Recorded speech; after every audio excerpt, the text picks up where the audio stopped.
Hello friends, welcome to our channel Ayurveda Planet. आज हम पढ़ेंगे रचना शरीर का थर्ड चैप्टर जो है गर्भशारी।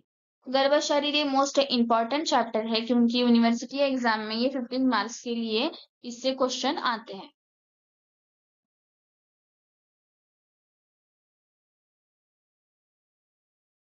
ये 9 टॉपिक्स है सिलेबस के अंदर, जिसमें से हम इस वीडियो में कवर करेंगे फर्स्ट 4 पॉइंट्स, जो कि है गर्भ व्याख्या, कंसेप्ट ऑफ शुक्र, अर्थव, मासानुमासिक गर्भवृद्धि एंड रोल ऑफ पंच महाभूतिन गर्भवृद्धि। ये मोस्ट इंपॉर्टेंट पॉइंट है। इसमें से ज्यादातर क्वेश्चन एग्जाम में पूछे जाते हैं। और जो थर्ड पॉइंट है मासानुमासिक गर्भवृद्धि, ये एकदम ज्यादा इंपॉर्टेंट पॉइंट है, इसको बिल्कुल मिस नहीं करना है क्योंकि इस पे हर साल एक फिक्स एलएक्यू रहता ही है।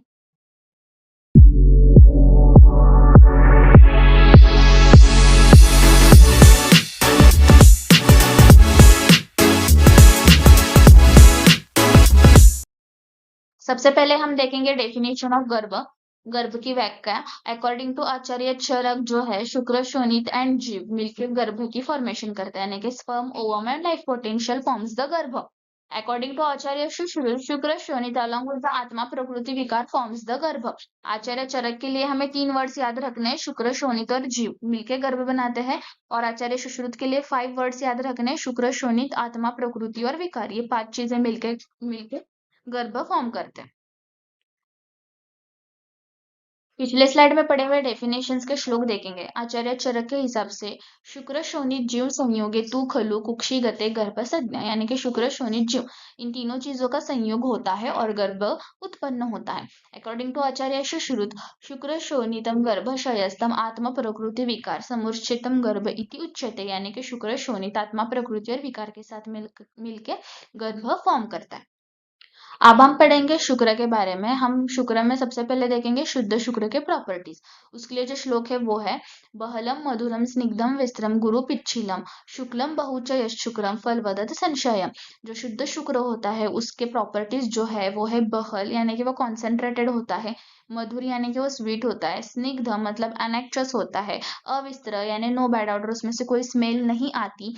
पिच्छिल यानी कि वो स्टिकी होता है। और गुरु मतलब वो हैवी होता है। ये 6 प्रॉपर्टीज जो है वो शुद्ध शुक्र के होते हैं। और श्लोक के सेकेंड लाइन में जो बताया गया है कि शुक्लम यानी कि वो पर्ली व्हाइट कलर का होता है। और फल वदत संशय फल वदत यानी वो फल देने वाला होता है, गर्भ फॉर्म करने वाला होता है। इसके बाद हम देखेंगे अशुद्ध शुक्र के प्रॉपर्टीज। उसके लिए जो श्लोक है फेनिलम तनु रुक्षम च विवर्ण पुति पिच्छिलम अन्य धातु संसृष्टम अवसादी तथा अष्टमम। फेनिल यानी कि फ्रॉदी, तनु मतलब डाइल्यूट, रुक्ष मतलब ड्राइनेस, विवर्ण यानी कि डिसकलर, फिर पुती यानी कि स्मेल, पिच्छिल स्टिकी, अन्य धातु संसृष्ट यानी उसमें कोई अन्य धातु मिक्स होता है, और अवसादी मतलब वो प्रेसिपिटेंट फॉर्म में होता है। ये जो 8 प्रॉपर्टीज है ये अशुद्ध शुक्र के होते हैं। ये डिसकलर होता है, जैसे शुद्ध शुक्र पर्ली व्हाइट कलर का है, ये डिसकलर्ड है। उसमें से स्मेल नहीं आती और अशुद्ध शुक्र में स्मेल होती है।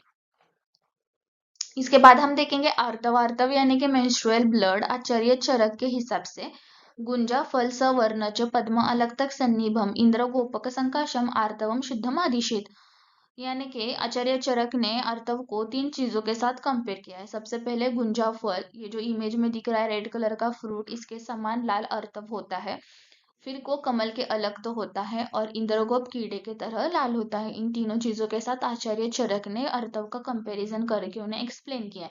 आचार्य सुश्रुत ने भी अर्तव का कंपैरिजन किया है रेड ब्लड ऑफ रैबिट लक्षारस के साथ, और उन्होंने कहा है कि it do not stain the cloth, यानी वो कपड़ों पे अपने दाग नहीं छोड़ता।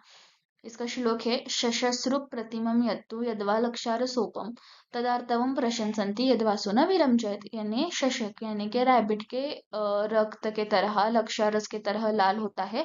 एंड न विरमचयत do not stain the clothes. अब हम देखेंगे the most important very important point of गर्भाशय, दैट इज द मासानुमासिक गर्भवृद्धि मंथली डेवलपमेंट। फिक्स 10 मार्क्स के लिए ये आएगा ही आएगा, बिल्कुल पूछा जाता है। तो इसमें हम आचार्य सुश्रुत के हिसाब से चार्ट फॉर्म में देखेंगे और आचार्य चरक के लिए हम बस मेजर मेजर वर्ड्स याद करेंगे। तो सबसे पहले प्रथम मास फर्स्ट मंथ में जो गर्भ है वो कलल फॉर्म में होता है, जिसको मॉडर्न साइंस में हम मोर्यूला कहते हैं। फिर सेकेंड मंथ में जो है वो वात पित्त कफ और पंच महाभूत के साथ मिलकर एक घन फॉर्म में आ जाता है। घन फॉर्म का रहता है जिसको कोई आकार मिलने के बाद इस मंत्र में उसकी लिंग निश्चित होती है। जैसे कि पिंड आकार का हुआ तो पुमान मेल गर्भ होगा, स्त्री आकार का हुआ तो पेश आकार का हुआ तो वो स्त्री यानी कि फीमेल गर्भ है, और अगर वो अर्बुद आकार का है तो वो नपुंसक यानी हर्मेफ्रोडाइट है। फिर तृतीय मास में जो है वो पंचपिंडी का फॉर्म होता है, यानी कि 2 हस्त 2 पाद और एक शीर, और माइक्रो बॉडी पार्ट्स मतलब उसके सूक्ष्म अंग प्रत्यंग डेवलप होते हैं। चतुर्थ मास में अंग प्रत्यंग डेवलप होते हैं और उसको गर्भ को दव हृदय कहा जाता है, इसलिए क्योंकि इस मंथ में जो गर्भ है वो अपने डिजायर अपने मदर के थ्रू एक्सप्रेस करता है, इसलिए उसको दव हृदय कहा जाता है। इसमें मदर और गर्भ दोनों की डिजायर एक्सप्रेस होते हैं जिसको फुलफिल करना चाहिए। फिर हम देखेंगे पंचम मास, फिफ्थ मंथ में मन डेवलप होता है। फिर सिक्स्थ मंथ में बुद्धि फॉर्म होती है। फिर सेवेंथ मंथ में जो है गर्भ फुल डेवलप हो जाता है, फुल्ली डेवलप गर्भ मिलता है सेवेंथ मंथ में। एट्थ मंथ में जो है ओज जो है वो स्थिर नहीं होता, वो अस्थिर होता है, कभी गर्भ के तरफ तो कभी माता के तरफ, अनस्टेबल वाइटल पावर, इसीलिए अस्थिर ओज के कारण एट्थ मंथ में जो डिलीवरी बताई गई है वो रिस्की बताई गई है। फिर नाइन्थ मंथ में आचार्य सुश्रुत ने कहा है कि 9, 10, 11, 12 ये 4 मंथ जो है वो सेफ डिलीवरी पीरियड है। ये सारे श्लोक्स हैं जो हमने अभी चार्ट फॉर्म में पढ़े आचार्य सुश्रुत के हिसाब से। अब हम देखेंगे मंथ वाइज डेवलपमेंट ऑफ गर्भ अकॉर्डिंग टू आचार्य चरक, उसका कंपैरिजन करके जो आचार्य सुश्रुत ने बनाया है उसके साथ। जैसे कि आचार्य सुश्रुत ने फर्स्ट मंथ में गर्भ को कलल के फॉर्म में कहा है, वहां पर आचार्य चरक ने खेतभूत ये वर्ड यूज किया है। यहाँ पे आचार्य सुश्रुत ने घन कहा है, वैसे ही सेम आचार्य चरक ने भी कहा है कि सेकेंड मंथ में वो घन आकार घन फॉर्म में आता है जिसको पिंड पेशी अर्बुदी आकार मिलने के बाद उसकी लिंग निश्चित होती है। आचार्य सुश्रुत ने कहा है कि थर्ड मंथ में पंचपिंडिका और माइक्रो बॉडी पार्ट्स फॉर्म होते हैं, यानी कि 2 हस्त 2 पाद एक शीर और सूक्ष्म अंग प्रत्यंग। आचार्य चरक ने कहा है कि थर्ड मंथ में उसके बॉडी पार्ट्स डेवलप हो जाते हैं। आचार्य सुश्रुत के हिसाब से फोर्थ मंथ में अंग प्रत्यंग डेवलप होता है और गर्भ को दव हृदय कहते हैं। आचार्य चरक ने कहा है कि फोर्थ मंथ में गर्भ जो है वो स्थिर है और गर्भिणी गुरु यानी कि गर्भिणी को हैवी फील होने लगता है। फिर आचार्य सुश्रुत ने कहा है कि फिफ्थ मंथ में जो है मन फॉर्म होता है, और आचार्य चरक ने कहा है कि गर्भ का मांस और रक्त जो है वो बढ़ जाता है, डेवलप हो जाता है, और गर्भिणी का मांस और रक्त डिक्रीज हो जाता है। फिर आचार्य सुश्रुत ने कहा है कि सिक्स्थ मंथ में बुद्धि डेवलप होती है। आचार्य चरक ने कहा है कि सिक्स्थ मंथ में बल और वर्ण गर्भ का बढ़ जाता है, इंक्रीज हो जाता है, और गर्भिणी का बल वर्ण डिक्रीज हो जाता है। फिर सेवेंथ मंथ में दोनों ने सेम चीजें कही है कि पुष्ट गर्भ यानी फुल डेवलप्ड गर्भ बनता है। फिर एट्थ में भी सेम चीज कही गई है। एट्थ मंथ में अस्थिर ओज कभी गर्भ के तरफ कभी माता के तरफ होता है, इसलिए रिस्की माना गया डिलीवरी को। और नाइन्थ मंथ में आचार्य चरक ने नाइन्थ और टेंथ ये 2 मंथ सेफ डिलीवरी पीरियड कहा गया है। अब हम देखेंगे रोल ऑफ पंच महाभूत इन गर्भ फॉर्मेशन। वायु, तेज, जल, पृथ्वी और आकाश का। एक चेतनापूर्ण गर्भ में वायु विभाजन का काम करता है, तेज जो है वो गर्भ के पचन का काम करता है यानी कि फिजियोलॉजिकल हीट प्रोवाइड करता है। जो जल है वो मॉइस्चनिंग एडेजन मॉइस्चर प्रोवाइड करता है यानी वो क्लेदन का काम करता है। फिर पृथ्वी जो है वो सॉलिडिफिकेशन यानी संघनन का काम करता है, और आकाश विवर्धन यानी वो गर्भ की साइज बढ़ाता है, space to increase in size. इसका श्लोक है तम चेतना अवस्थितम यानी चेतनापूर्ण गर्भ तम वायुर्विभजति वायु विभाजन करता है, तेज एन पच्यति तेज पचन करता है, आप क्लेदयंती आप महाभूत क्लेदन करता है, पृथ्वी सहंती पृथ्वी संघनन करता है, आकाश विवर्धयति आकाश जो है वो विवर्धन यानी साइज इंक्रीज करने का काम करता है।